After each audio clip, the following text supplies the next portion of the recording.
Aloha! I'm here at Volcano National Park. Behind me, you see the massive crater behind me.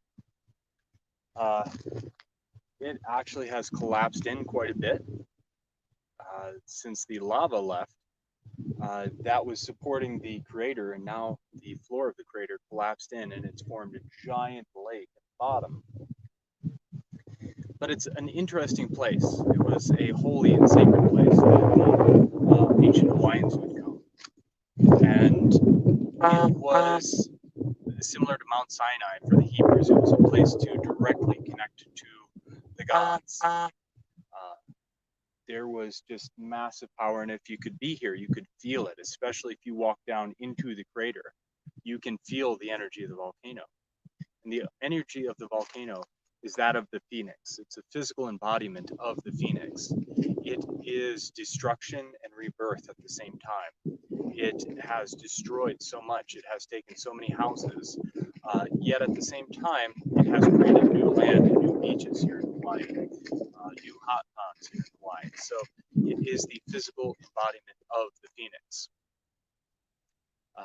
It's just a breathtaking, awe-inspiring view here.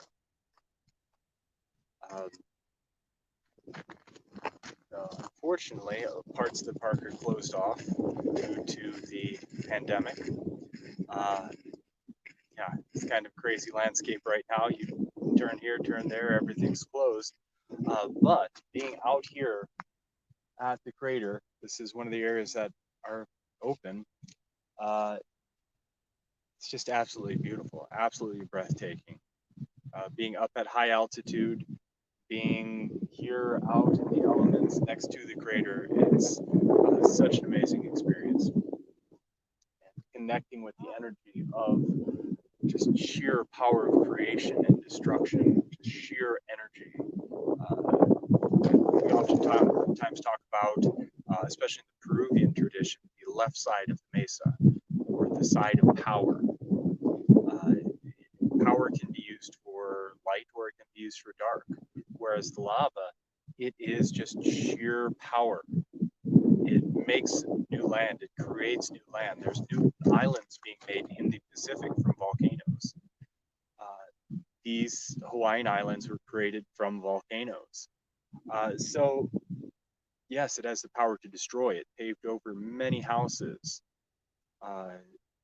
paved over parks, paved over trees, destroyed by the sheer force of fire and molten earth. Yet at the same time, it has created new land, a lot of new land here in Hawaii. And not only recent new land, we're standing on the creation of the volcanoes. So it's this death and destruction, creation and rebirth, that it's a cycle of life, the flow of what happens down here. So just as the volcano destroys and creates, well, that's what's going on right now. The world is facing a time of the phoenix. The old economy, the old way of life is being burned up, regardless of your opinion of the pandemic or any of that. We're experiencing massive change right now.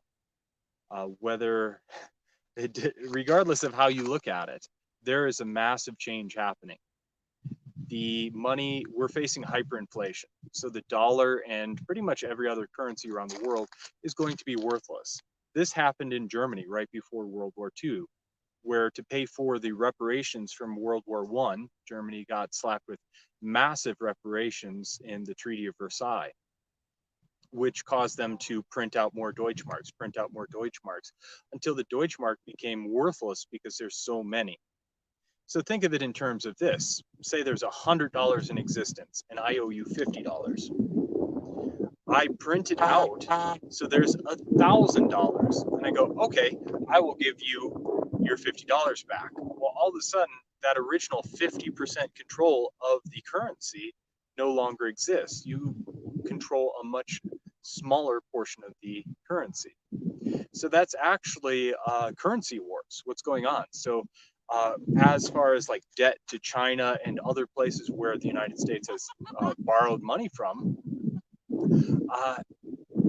the same thing's going on. So as we're printing these trillions of dollars, all of a sudden the dollar is no longer worth what it's used to, and it's not backed up by any sort of anything. It's a fiat currency.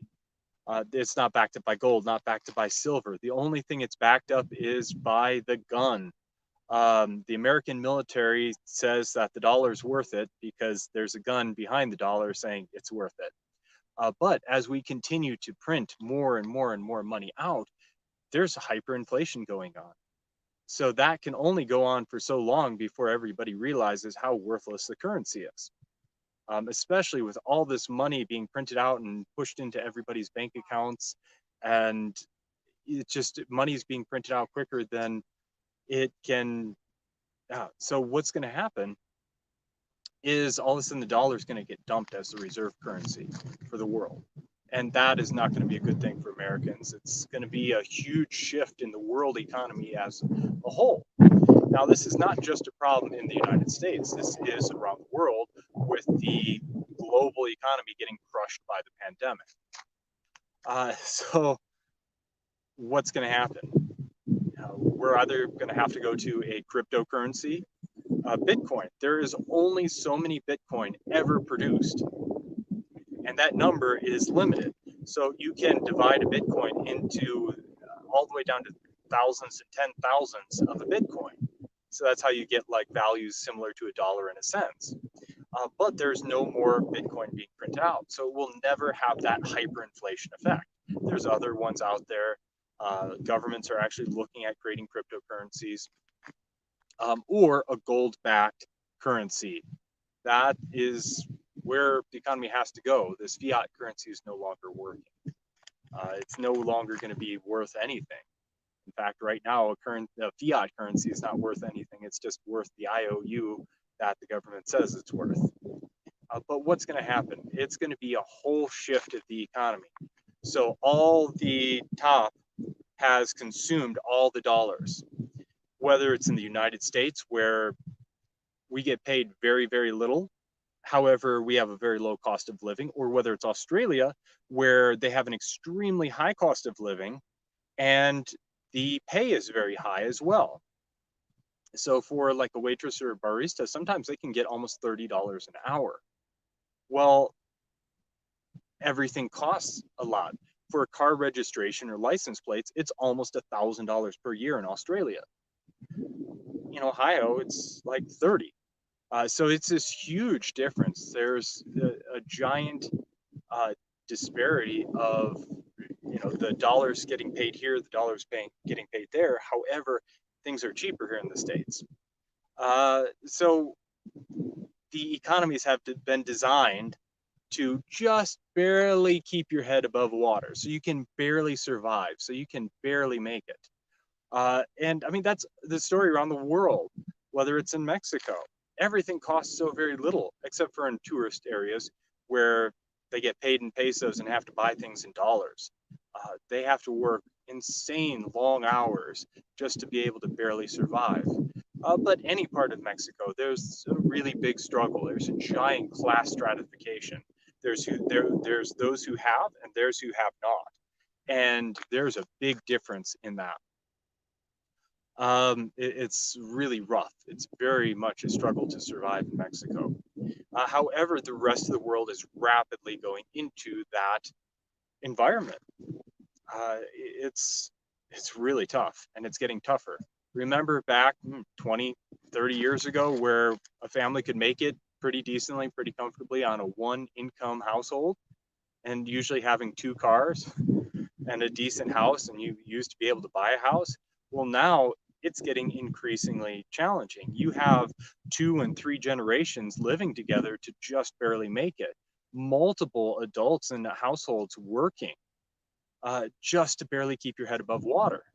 And nobody has savings anymore. Well, I can't say nobody. Everybody, nobody, those are logical fallacies. However, a vast majority do not have salaries. A vast majority here in America live paycheck to paycheck.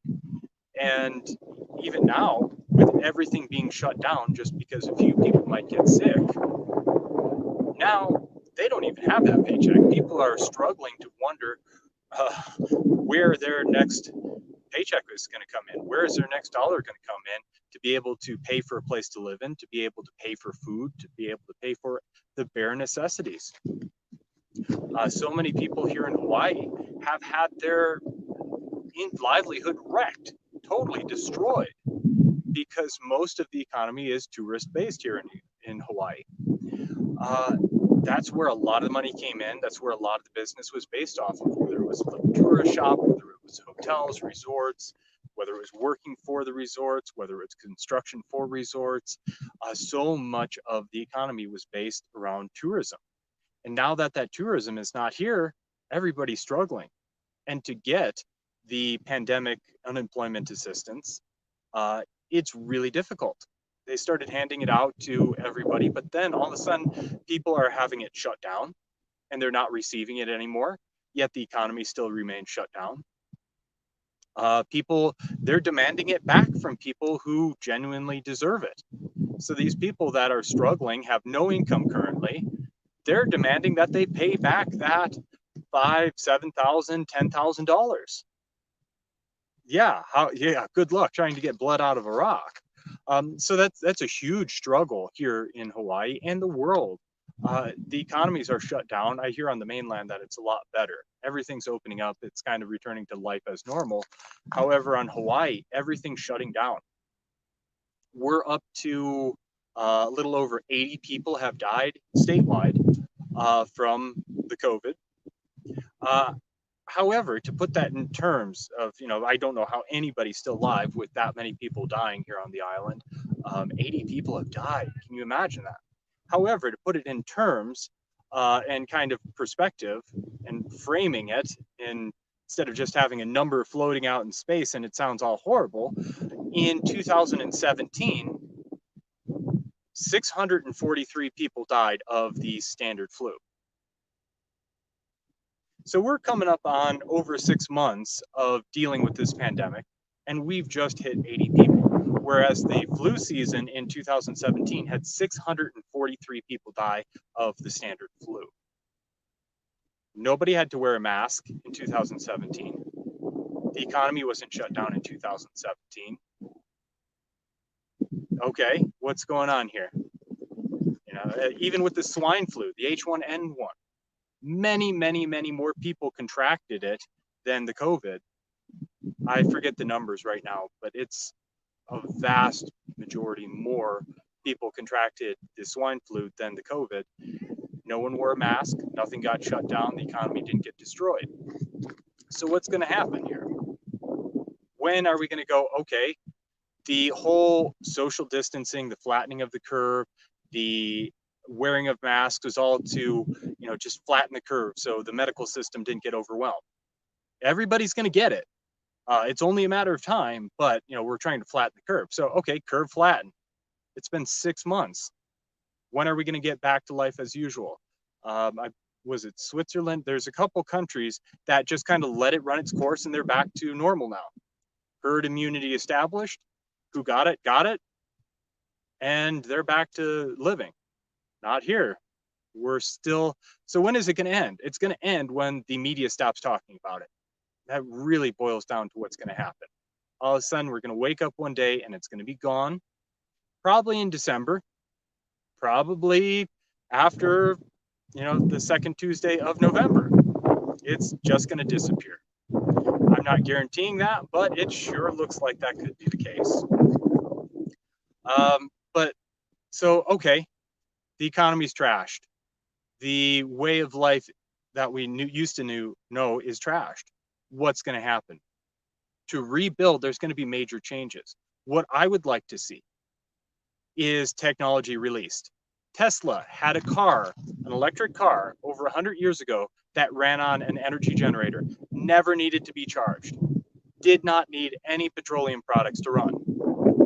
That technology was buried intentionally by the oil companies and the government. DARPA screens all the patents coming through. Any solar panels over 30% efficient get labeled as top secret and national security. National security, that would endanger, whatever excuse that they use that it would mess up, geopolitics. we need this technology. Why? What would it do for us?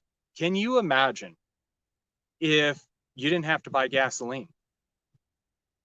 You could drive to work, you could drive to the store, you could go on a road trip across America for free. Instead of having a car that you have to charge with a very limited mileage, instead of having a car that you have to constantly put fuel in, Germany or Volkswagen, I forget how many years ago, had a car that could get 300 miles to the gallon. It was a diesel electric hybrid, 300 miles to the gallon. We don't have anything that touches that here. Why? Because they make too much money off of it. It's not about a green movement putting more carbon tax on the fuel. It's about releasing real green technology, not this quasi-green technology that we have. Oh, a hybrid, you get 10 more miles to the gallon. Nah. Vehicles can be getting, with a hybrid, as Volkswagen proved, 300 miles to the gallon plus. With Tesla technology, we could have free energy vehicles, electric vehicles that never need to be charged, driving around on the road. So that would nix carbon emissions. We would not need coal plants. We would not need atomic plants. We would not need any sort of petroleum-based products. Here in Hawaii, we have unlimited sunlight, unlimited wind, unlimited ocean currents, unlimited hydropower from rivers and waterfalls, unlimited geothermal energy. How does Hawaii, the power company here in Hawaii, Helco, generate its power? By burning diesel fuel. Yes, they take converted diesel locomotives and generate their power burning diesel fuel. And not only do they burn the diesel fuel, they control all the fuel prices on the island. So even though the fuel prices on the mainland dropped, plummeted to, prices we haven't seen in decades, on the island, they stayed put. Why? Because they kept them in. They're making obscene profits with the drop of oil prices, but charging the customers the same price. They block solar panels instead of, like they used to have, net metering, giving a 1-for-1 credit. So if you generate 1 kilowatt, you get credit for 1 kilowatt.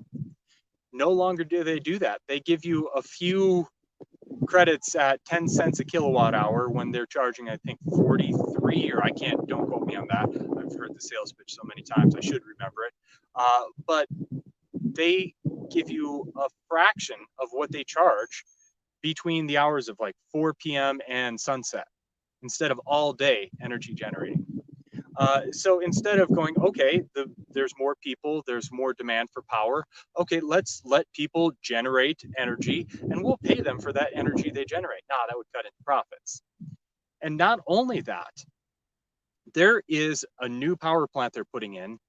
There's this beautiful eucalyptus forest in the north of the Hamakua coast, right around Waipio Valley. It is on the Hamakua coast. They are going to put a power plant that burns. Hang on, getting a phone call. Come in. Okay. This power plant burns wood. It's a wood-powered power plant. What on earth is that? Are you kidding me? In this day and age, everybody needs to rally around and go, enough is enough. Let's overthrow this power company, get rid of the corruption here, and start switching to green energy. The sun is here. Why aren't we using more solar panels? The wind is here. There's parts of the island where the wind is near constant. The tidal currents, especially in the channel between the big island of Hawaii and Maui, the currents are constant there. We could generate more electricity than we could ever use here. The geothermal. We have volcanoes here on the island. Now let's burn diesel fuel. So not only is that environmentally not friendly, we are shipping in oil, so that raises the price right there. Why on earth would we do that? So that's what I'm talking about. The system has to change.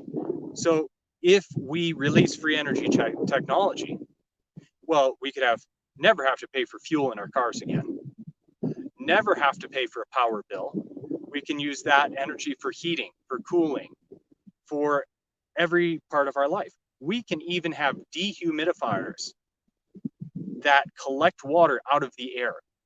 So if you've ever had a dehumidifier for a basement, you plug it in and it actually pulls the water out of the air and collects it in a trough.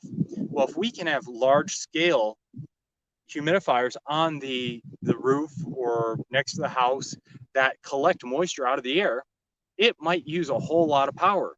But guess what? If you have free unlimited power with a ZPM device, with a Tesla Tech, or some sort, and I'm not talking like Tesla, the company Tesla, I'm talking about things that Nikola Tesla devised. If everything ran on that, can you imagine the burden that would free up? How much do you pay for power a month? How much do you pay for heating? How much do you pay for gas? How much do you pay for fuel for your car? That's a lot. That adds up. So all of a sudden that burden would be removed off of you. And then not only, okay, let's look at another aspect. How much do you pay in taxes? Probably at least 30%. And then on income tax alone. And then after you pay that money, you have to, the goods you buy get taxed again. So your money is getting double taxation. You get taxed when you earn it, you get taxed when you spend it. You have to pay for driver's licenses, car license plates, licenses for this and that and the other thing, which are just taxes. Your driver's license, your license plate fee, just taxes. The tax on gasoline, insanely high. You're paying a whole lot of money in tax. So if we eliminate the taxes or cut the taxes down, guess what? That frees up a lot. So, and then the death tax. So on top of getting taxed and taxed and taxed, when you die, they take more money off the top because the death tax. That's why please put your money in a trust. So when you die, the kids' names are on the trust and the government can't take your money for you. Look into financial asset protection. It's very important. Whether you're estate planning or not, there's ways to get around that. So I highly suggest look into estate planning. However, think about, okay, let's say 50% of your income eventually gets eaten up by taxes, probably even more, but let's just say 50%. So if you work 40 hours a week just to keep your head above water, well, okay, what if you got to keep an extra 50% of that? You would only have to work 20 hours a week to have that same level of income. And then can you imagine if you didn't have to pay electricity, gasoline, petroleum products, heating, cooling, any of that? Well, all of a sudden that would free up a bunch of time. What are you going to do with it? Whatever you want. That's the beauty of it. You can go on spiritual quests. You can look within yourself. If you want to do art, you could do art then. If you want to learn new talents, you can do that. If you want to expand your philanthropic ventures and go and help more people, you could do that. So all of a sudden, what would the world look like if people could do what they want and they're not a slave to the system? It would look very different. What happens if you no longer have to work 40, 50, 60 hours a week to keep your head barely above the water? How would your personality be? Where would your energy be if you did not have to have your energy stolen by the system? And money is just energy. The system takes your energy and gives you dollar bills for it. So if you work a long, hard 8, 9, 10, 12-hour shift in a day, what do you want to do? You want to come home, you barely have the energy to eat, and you go to sleep, and then you get up and do it again. Some people do that for their entire life, saving up to get ahead so then they can go on vacation to somewhere. So they can eventually have plans to do this, but then by the time that you retire, there's very little retirement money. The market crashed, you lost a lot of your money in the market, and all of a sudden, guess what? Your best years are behind you. Your best years were stolen by the system. How's that? So if all of a sudden people's energy is freed up by not being taken out of in the system. If you had actual free energy technology, which exists, ask the question, okay, we have Space Force now. We have a new branch of the military that is Space Force.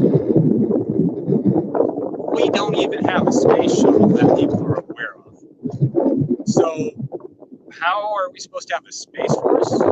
Oh, wait, we have spaceships that they haven't told us about. Look at the Battle of Ukraine. There was a cigar-shaped UFO spotted over the Crimea. What is that? That's the Dreadnought. We have the Dreadnought, the Nautilus, the TR-3B Delta craft. There's all these ships that have interstellar capabilities. Well, I'm sure they're not using coal or gasoline or diesel fuel to be able to jump interstellar. They're not using rocket fuel or solid hydrogen propellant. What are they using? Well, ZPM technology, electron pumps, matter antimatter reactors. It exists. It's real. Look it up. This is not science fiction anymore. This is not conspiracy theory. If you look in enough places, you'll find it. Science has found, and they've released that they found antimatter. When you combine matter with antimatter, it creates a large amount of energy. So all you need is to launch a few protons at a, or neutrons, I forget, I can't remember the science right now, but by launching either neutrons or protons at a piece of antimatter, it releases massive amounts of energy and also creates an anti-gravitational field. So by creating these anti-gravitational fields, you can create a rift in the time-space. And the interesting part of it is it's almost like surfing time-space. So the faster you go, the more energy you have. So you don't have to carry all this bulky energy with you. So, okay, if they have that technology, if Space Force exists, we have these ships which have unlimited energy technology. Why don't they release it and put it in the cars? Why don't we have a little ZPM energy generator on each house? We would not need to burn fuels. We would not need to have atomic power plants that can melt down. Not only would we save the risk of melting down power plants, if they had, even with current technology released to the public, if they had thorium energy generators, thorium power plants, instead of uranium and plutonium, there would be zero chance for a meltdown. So we wouldn't see disasters like Fukushima, like Chernobyl. You do not have that risk with thorium. And thorium is a lot cheaper. Instead of millions and millions of dollars worth of uranium or plutonium rods, you'd need, I've heard figures of about $10,000 a year for a thorium power plant. Why hasn't that gotten released? Well, what do they use the depleted uranium for? Yeah, it's an easy backdoor to creating weapons grade plutonium and uranium. As the uranium depletes, all of a sudden, not violating any treaties, how do we dispose of this depleted uranium? Yeah. So kind of a backdoor and a loophole. So we have dangerous power plants that can melt down just so we have a backdoor around a way to get more uranium, more plutonium. So it, I'm kind of feeling like I might be touching a few nerves here as I'm talking about this stuff. Yeah, so this is like top secret questions that people should be asking, and the answers are top secret. So, okay, coming back to the Phoenix. The Phoenix, everything's burning up right now. The lava's spitting out. We're seeing massive plumes of lava and pyroclastics exploding. Houses are being burned up. What happens? What is going to come after that? What is going to happen when the dust settles and the lava cools? It's, instead of looking like this barren desert landscape, eventually it'll look like Kauai, the Garden of Eden.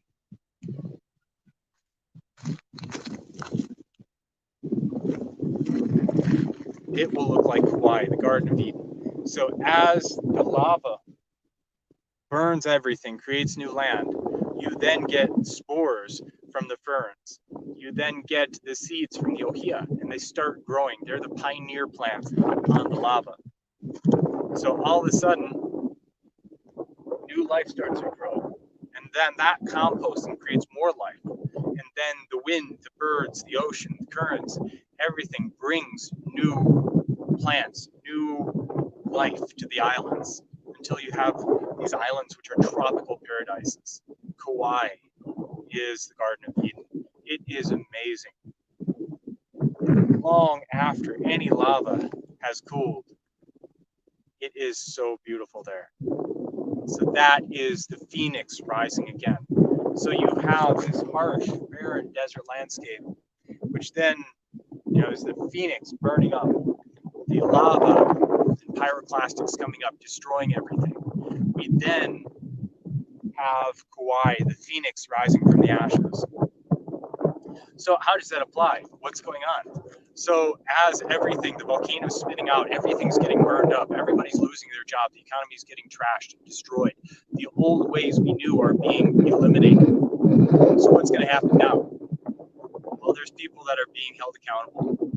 People are being rounded up for some of the stuff that has happened. But what is the new economic system going to look like? A lot of people are saying universal income. There's a really big debate right now that could be very solved easily. So there's a debate on how much unemployment do they get. Do you make the PUA or pandemic unemployment assistance extremely low so it forces people to go back to work? Or do you give them something that they can survive on and live on? So right now, everything's shut down. Nobody has jobs. So instead of giving them something which really isn't enough, then chances are they're going to build up more debt, go into bankruptcy, be evicted from where they're living if they don't have enough money to live on. But that could motivate them to go back to the workplace if there's a workplace to go back to. Here on the islands, there isn't. There is no, especially on the islands that rely on tourism. Oahu's a different case. It is very much military industrialized city. It has a lot of business there, a lot of international dealings and business going on there. But for the other islands, which rely on tourism to bring in money, it's very much a tourist economy. What does that look like for them? How do they rebuild with no tourism? They don't. There are no job opportunities currently. Everybody's trying to get money from each other who don't have it.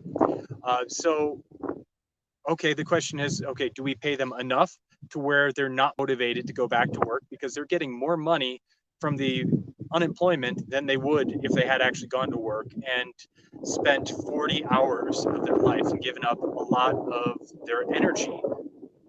That's you're giving up your time and energy in exchange for money. So, okay, that's, so if you give them enough to survive on and be comfortable, well, that just demotivates them from going and getting a job. That's a disincentive. However, if you make it punitive and make it where there's barely enough money to survive on, well, what happens? The people are still hurting. And, if there's no job to go back to, it doesn't motivate them to go back to work. It's just punitive. So why don't we find a middle ground? How about we get pandemic unemployment assistance? Or just how about we call it pandemic assistance? So then, guess what? You get this amount of money if you've lost your job and you've suffered losses, or even if you had diminished income from this, you can collect this money. And guess what? Instead of taking whatever money you earn from the job out off the top, so you can go to work and earn less money or not go to work and earn more money, you can collect the unemployment, and whatever you earn is yours to keep. What a stimulus would that be? So all of a sudden, people have freed up income. Those motivated to work will go out and work and get ahead now. Instead of barely keeping their head above water, all of a sudden, they'll be freed up to work. They'll be able to recover, build up savings, so the collapse won't happen again. So how about, instead of trying to figure out how little we can punish people by giving them, how about we reward people for working? So instead of the stick, we give them the carrot. So, okay, you get this pandemic assistance, and then if you want to go out and work, we highly encourage you to go to work. You can earn even more. And tell you what, if you get a job, we will give you a job starting bonus of some sort, so you can pay for your whatever materials you need for that job. We'll give small business loans. So if you want to start your own business, landscaping or construction or whatever you can imagine, some sort of video company, some sort of photography, you can then use that initial payment, like a job starting bonus, so you can get the money to buy the equipment you need, buy the uniforms and clothing you need to get to work, even pay for training to go to work. How much of an incentive would that be? Instead of being punitive and cutting off people's money, how about we give them some more money? I know that's kind of a hard concept, but the richest people in the country, well, because they're set up with puts in the market, I can guarantee you they either shorted stock or sold puts. Puts are an option. So it's like a coupon in the stock markets. If you're trading in the market, I highly suggest you look into options trading, whether it's calls and puts. That a call is like a coupon to buy it at a certain price, and a put is putting it to someone, basically. So the person that sells the put is obligated to buy at a certain price. Very technical. You can get into it. Maybe another video I'll talk about that. Actually, I talked about doing a video with Hank about financial things and financial tips and tricks that you can do to improve your financial situation. But right now the market is very volatile. So, but basically the put earns money when the market goes down. So if you had a bunch of puts in before you purchased a bunch of puts before the market crashed, you would make tons and tons of money during that market crash. And that's what the upper highest earning people of this country did. They made a ton of money right before everybody lost a bunch of money. So there's this huge disparity between those who have and those who have not here, and it's growing. So you wonder where that money could come from? Well, there could be a lot of changes in the system. Right now, people can, not people, but organizations, corporations can take out massive loans at almost for free. The interest rates are so low. So if they can take it, invest it in different hedge funds or the markets, and take that 0% interest that they're paying on it, and if they can make even 10, 15, 20% on multiple billions of dollars that they loaned, they're making a lot of money. So instead of having it go to the people that could use it and teaching people how to use the markets to make money for themselves, teaching people how to start businesses, they don't want that. They want cogs in the system. They need you to be a 9-to-5 slave. And guess what happens when you're a 9-to-5 slave? All your energy, all your life force is burned up and used. So you don't have the energy to ask questions. You don't have the energy to move on to higher levels of consciousness and thought because you're so tired. And other things blocking it. Sometimes in the hardworking world, what happens when you come home from work? You just want that, what, beer? Maybe some, comfort food, some heavy, greasy barbecue, pizza, whatever. Guess what? That's keeping your vibration down. Just like our brain has neurons, our heart has neurons, our digestive tract has neurons. Yes, our digestive tract is another brain. So what happens when you gunk it up with milk, dairy products, gluten, soy, other things that clog up the digestive tract? Well, guess what? You're clogging up a huge brain, which is mostly intuitive. So it's not emotional based like the heart is. It's not logical based. It's intuitive, instinctual. So when you get rid of that gut feeling, well, all of a sudden you lose a lot of your decision-making power. So guess what? Your energy's already burnt up. You're drinking alcohol, which lowers your vibration. Abusing tobacco lowers your vibration. Now, don't get me wrong. Tobacco is a beautiful thing in ceremony. If you use it correctly, it can open your eyes to other worlds. However, when you use it habitually or recreationally, it is not the same thing. You are not experiencing that sacred plant in all of its glory. So that sort of lifestyle, that cog in the system, is lowering people's vibration, preventing them from waking up. And so just think, if you didn't have to pay over 50% of your income in taxes, you didn't have to pay for fossil fuels, energy, electricity, you didn't have to pay for water. Can you imagine? People could live wherever they wanted. If they had free energy generators and you could generate water out of the air, out of thin air, you could have settlements wherever then. You wouldn't need to be clustered together in cities to be able to barely make it. You wouldn't have to have jobs where you need to go and work a 9 to 5. You could then connect to satellite internet and work remotely anywhere in the world. You could be an artist and sell your art. You could do whatever you love. What makes your heart sing? People excel at what makes their heart sing. So instead of having to do what's going to make money, if they do what they love to do, guess what? People are going to be more passionate. We're going to see people excel at skills if they're doing what they love instead of doing what they have to. And I'm not saying that everybody's jobs will go away and we could just all live in this kumbaya. No, I'm saying work smarter, not harder. Even currently, there's ways to work where you don't have to give up all your time. You can generate wealth. What's the difference between having money and wealth? Wealth is money working for you. You set things up. You want to have at least 5 to 7 streams of passive income. Do you have that right now? Do you have 7 streams of passive income? The goal, I've heard from a lot of people in the personal growth and financial industry, you want to have at least $5 million. The goal is to make $5 million in 5 years. So how can you do that?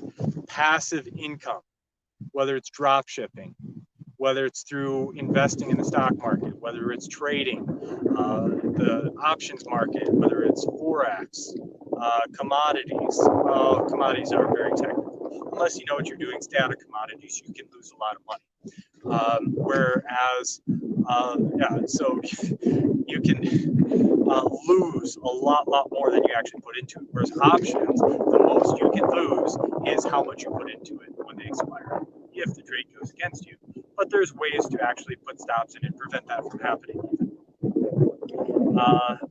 So there's many ways. If you make content and sell it, and you get passive income online from that coming in, what do you love to do? Follow your passion. That is where you're going to be most successful. So if all of a sudden you can live anywhere in the world, you don't need to be tied to a power grid. You don't need to be tied to a water grid. You can use composting toilets and then actually create soil to grow food. So instead of throwing out your waste, you can recycle it at the farm to table to farm again. So by taking the seeds from your food, you can regrow food. And then you can harvest that food and take the seeds out of it and regrow food. So if you have a house in the middle of nowhere, you can grow your own food, and the food scraps, you can compost it and grow more food out of that compost and soil. Your waste, instead of having a septic system, you can have composting toilets, which are very common here in Hawaii. And once they dump that out after it's aged long enough and gotten broken down, it creates amazing soil. It's just another manure.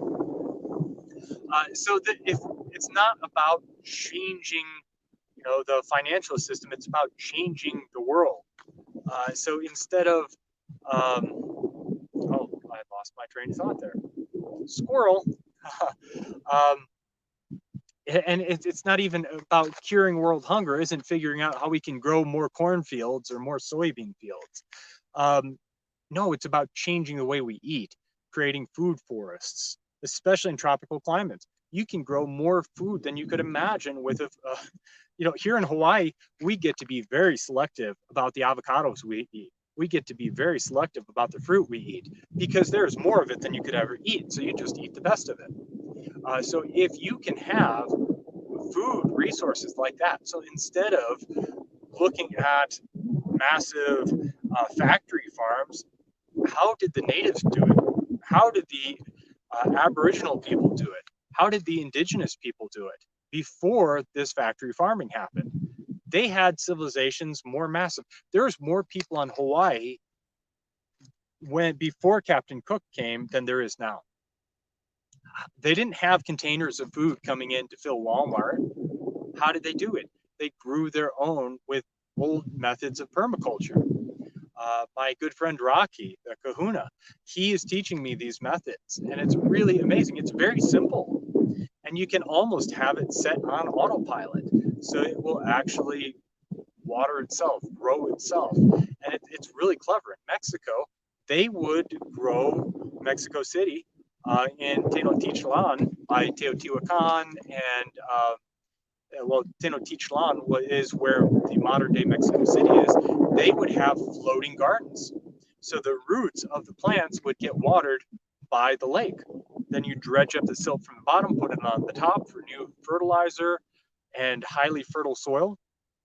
They would get, instead of 1 or 2 crops a year, they'd get up to 7 crops a year. So, but when the missionaries came in, they actually banned a lot of the plants, like amaranth.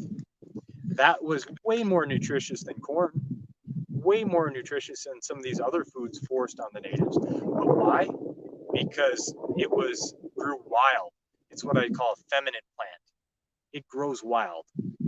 Whereas corn is a very masculine plant because you plant it in rows and your hard work pays off and you harvest it by the sweat and blood.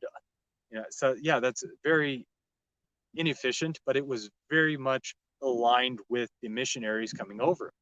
So what if we work with nature, growing these plants like amaranth or pigweed? Pigweed is starting to grow in the farm fields in the southern United States. It's choking out cornfields and everything, and it is Roundup resistant, which is beautiful. Mother Nature is fighting back.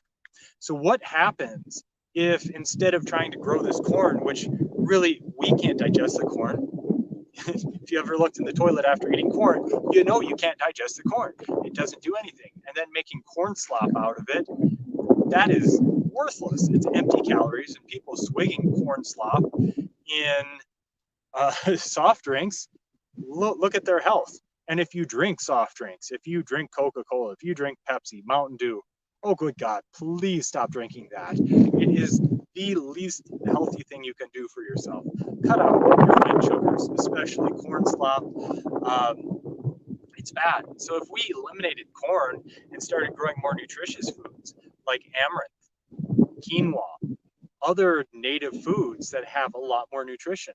If we switched from a staple crop of corn and wheat to amaranth, quinoa, sweet potatoes. So if we use those as a staple food, they're a lot more nutritious, they produce a lot more. Amaranth will produce a lot more without harming the soil like corn does.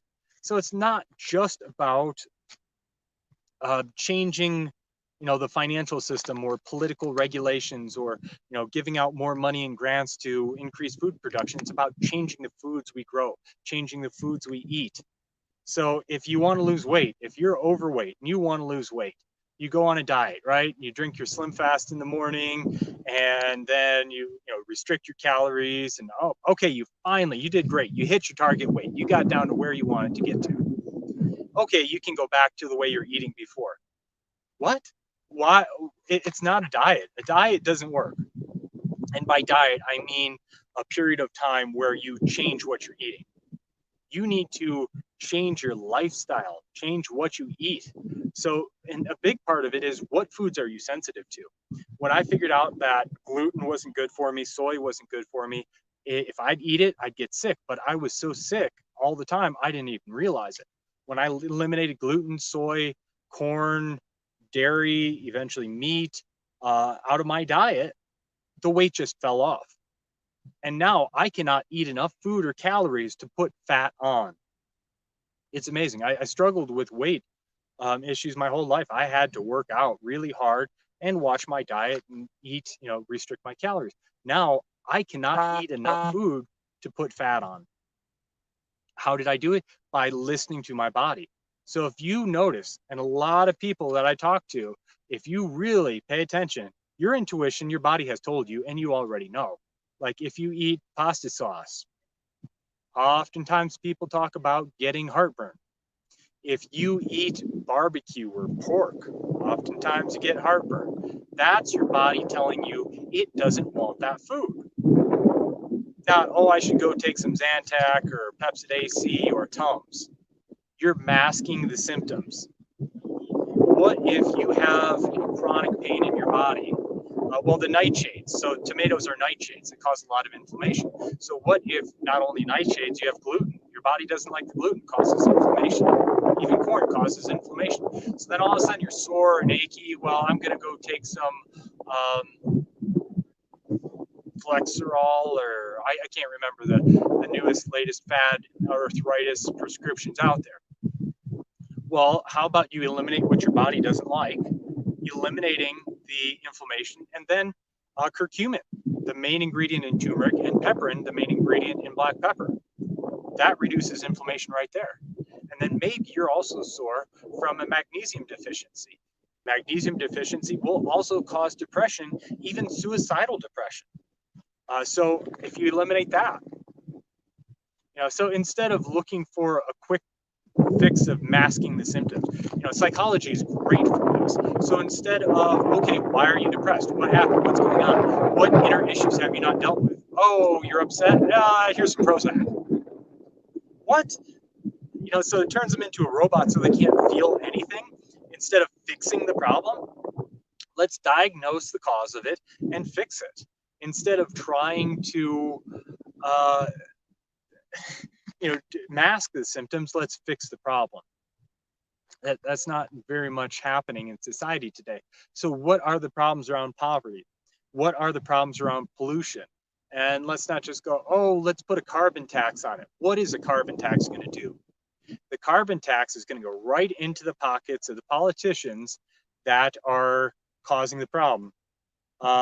So how do we fix that? How do we move forward in life?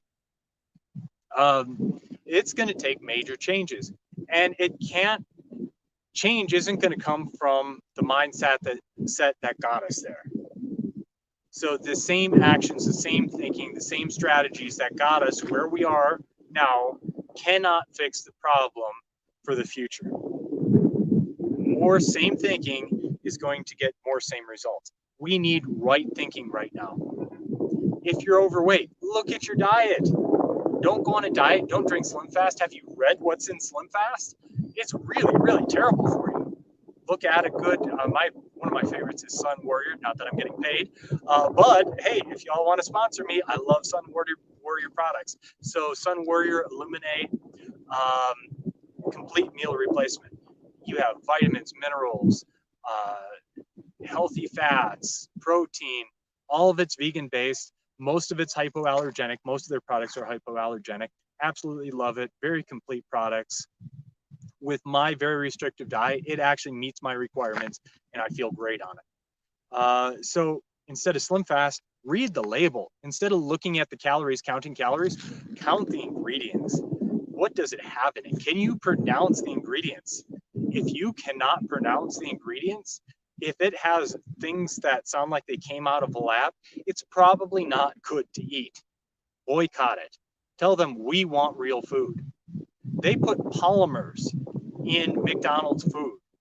Yes, chicken nuggets used to have polymers. I don't know if they still do, if they finally banned them and eliminated them. So in other words, plastic. Polymers are plastic to give it a better texture.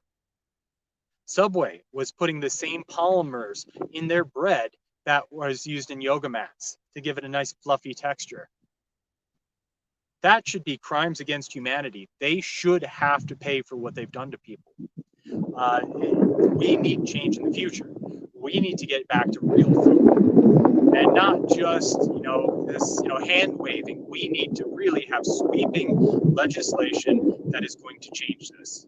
Instead of these factory farms and processed foods, we need to look at getting real healthy food, fix the problem, get people healthy.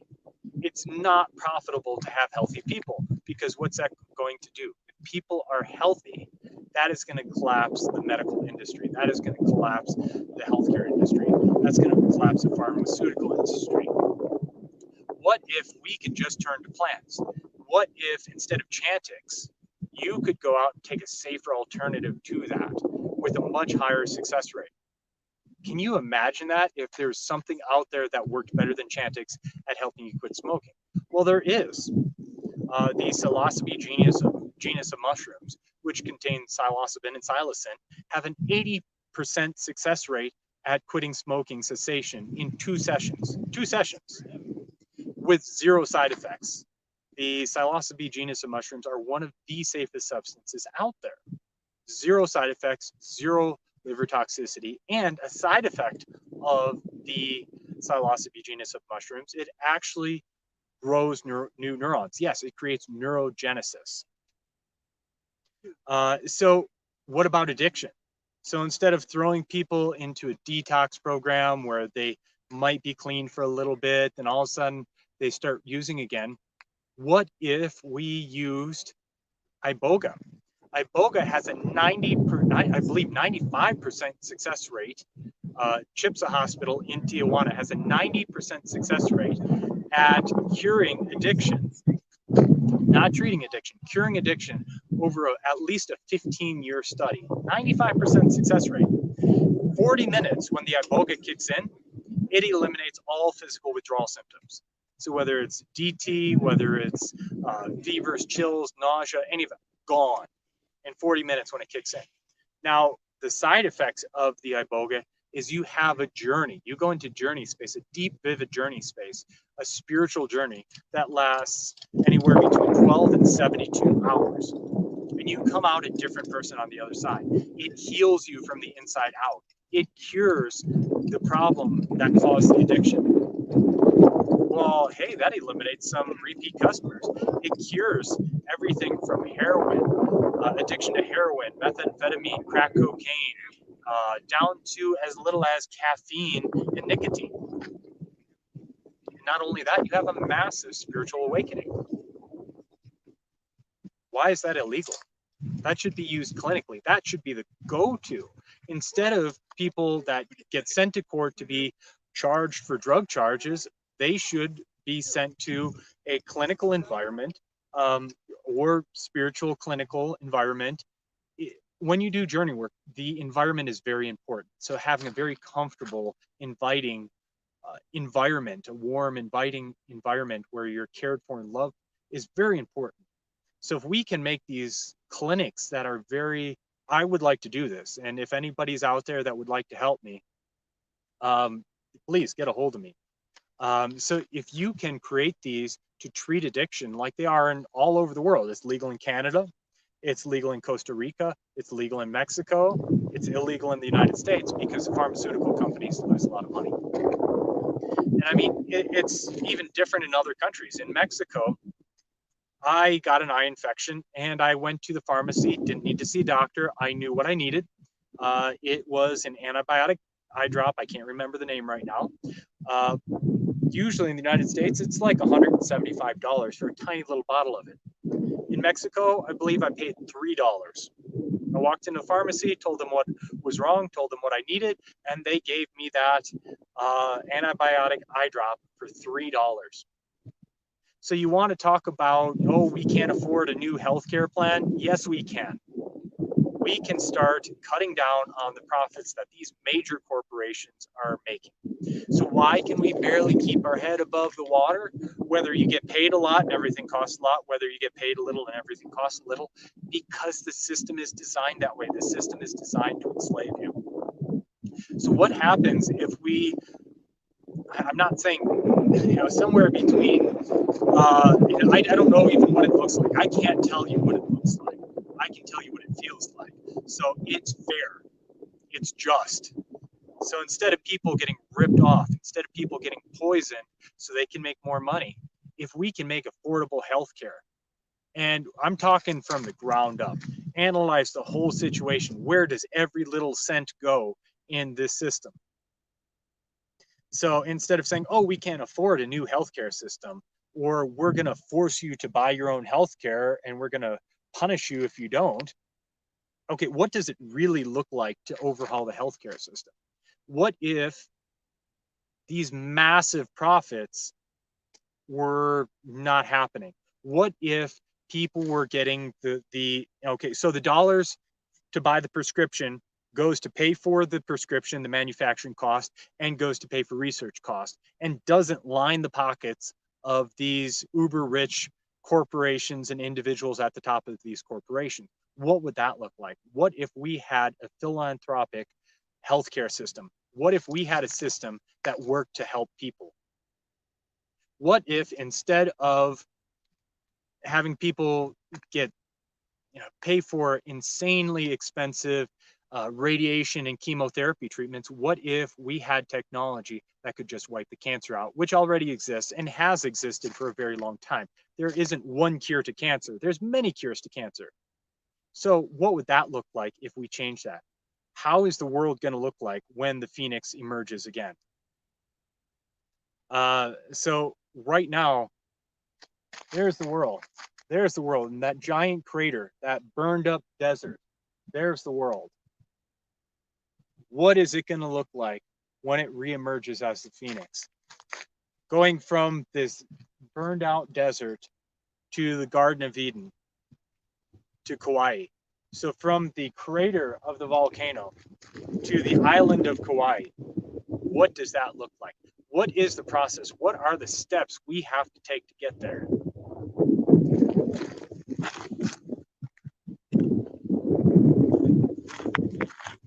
So what steps do we have to,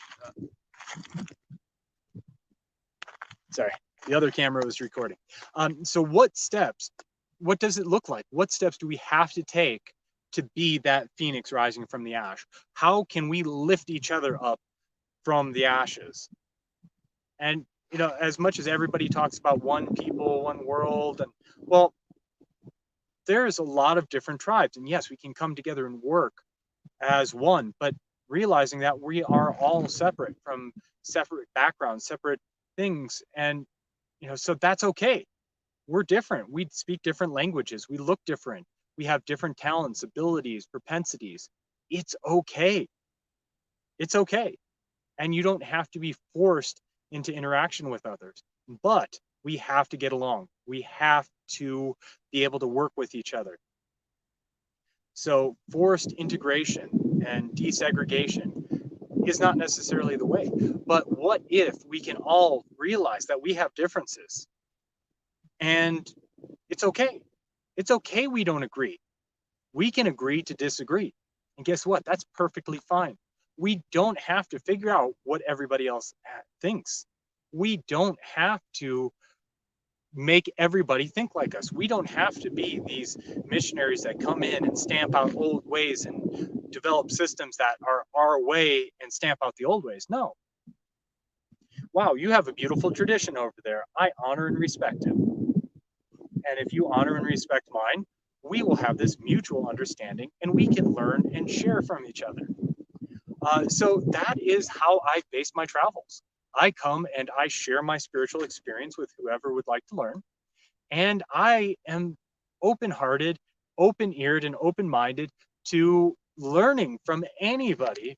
Well, maybe not anybody, anybody of the light and light and loving traditions of learning. And I have learned from a wide variety of even sometimes unsuspecting people. Even the student can be the teacher.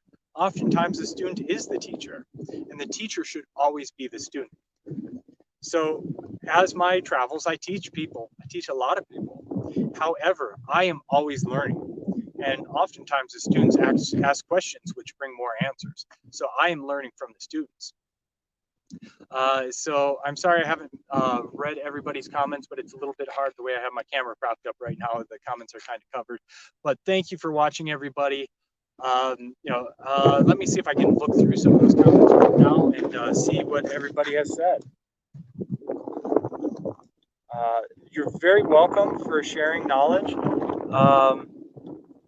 Hi, great to see everybody. Yeah, love and light to everybody. I'm so grateful everybody tuned in. I'm so grateful that you can share the experience of the volcano, the phoenix, the physical representation of the phoenix, the a physical place of destruction and creation. This amazing place where new land has been created out in the middle of nowhere, one of the most remote places on the world. We have these tropical paradises because of the volcano. And it's been a very sacred place for a very long time. Really quick, I will see if anybody has any questions.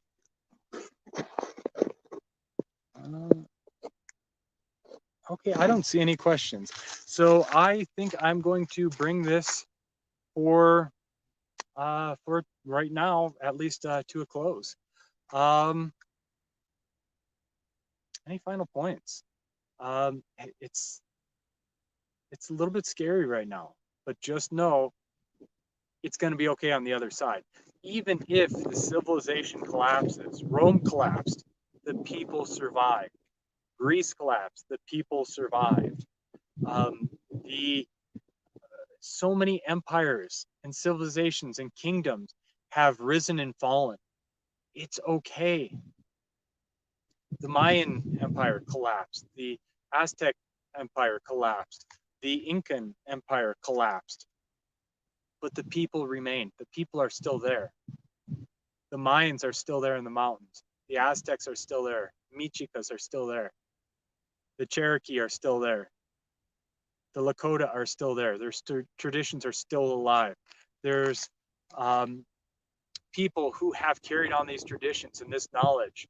So not only has the people made it through and survived, the traditions have survived. So it might look scary right now, but don't give in to the fear. It's going to be okay. No matter if society collapses, everything that we knew falls apart, it's okay. Maybe we're just getting back to the basics again. We're starting from ground zero. We're starting from the bottom of that crater. For what? Who knows what it's gonna? Who knows what beautiful future is gonna come? Now, how does it get any better than this? What else is possible? We're gonna see. We're gonna see hopefully very soon. So don't lose hope. This is not a message of gloom and doom. This is a message of hope. So no matter how it falls apart, there's still going to be people on the other side. Civilization and people have made it through pandemics in the past, through plagues in the past, the Black Plague, the Black Death in the Middle Ages. Well, guess what? People still made it through that. People are still alive. You are here today because your ancestors made it through that. We're going to make it through this. We're going to make it through this economic collapse. Everything is going to be amazing. Do not be disheartened. Do not be discouraged. It's going to be great on the other side. I would like to share some of the energy of the volcano with you. So if you can kind of stop for a second, sit down, take a few deep breaths. Imagine sinking into your seat, relaxing, letting go any troubles, any worries you have. Just kind of letting that go. Just imagine the energy of the volcano coming in. That hot, warm, red energy from the earth. That sheer energy of creation and destruction, the power which creates universes. Imagine that flowing into you, flowing over your crown, flowing in through your heart, pouring over you, flowing into your solar plex, your root chakra, just pouring into you from every which direction, feeling warm and glowing, feeling the sheer power of creation and destruction, the sheer power of energy. Step outside of labeling it as destructive or good or bad. It's just power, sheer power. Let that sheer power flow into you, empowering you to do whatever you wish with it. Stepping outside duality of right and wrong, good and bad. Stepping outside of what it is, creation or destruction. It's just power.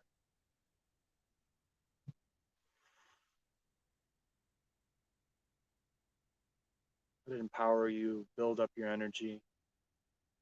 Let it empower you to do what you wish. Let it motivate you move forward in life.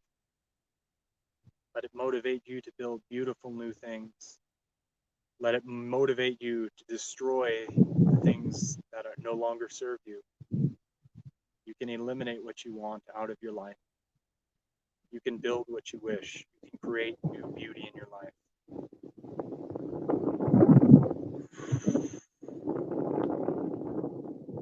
With that, I bid you aloha and mahalo. Thank you so much for watching. Love and light to you all. I hope you enjoyed it. I hope it brings you a little peace of mind and a little bit lightness of heart. Well, thank you for watching.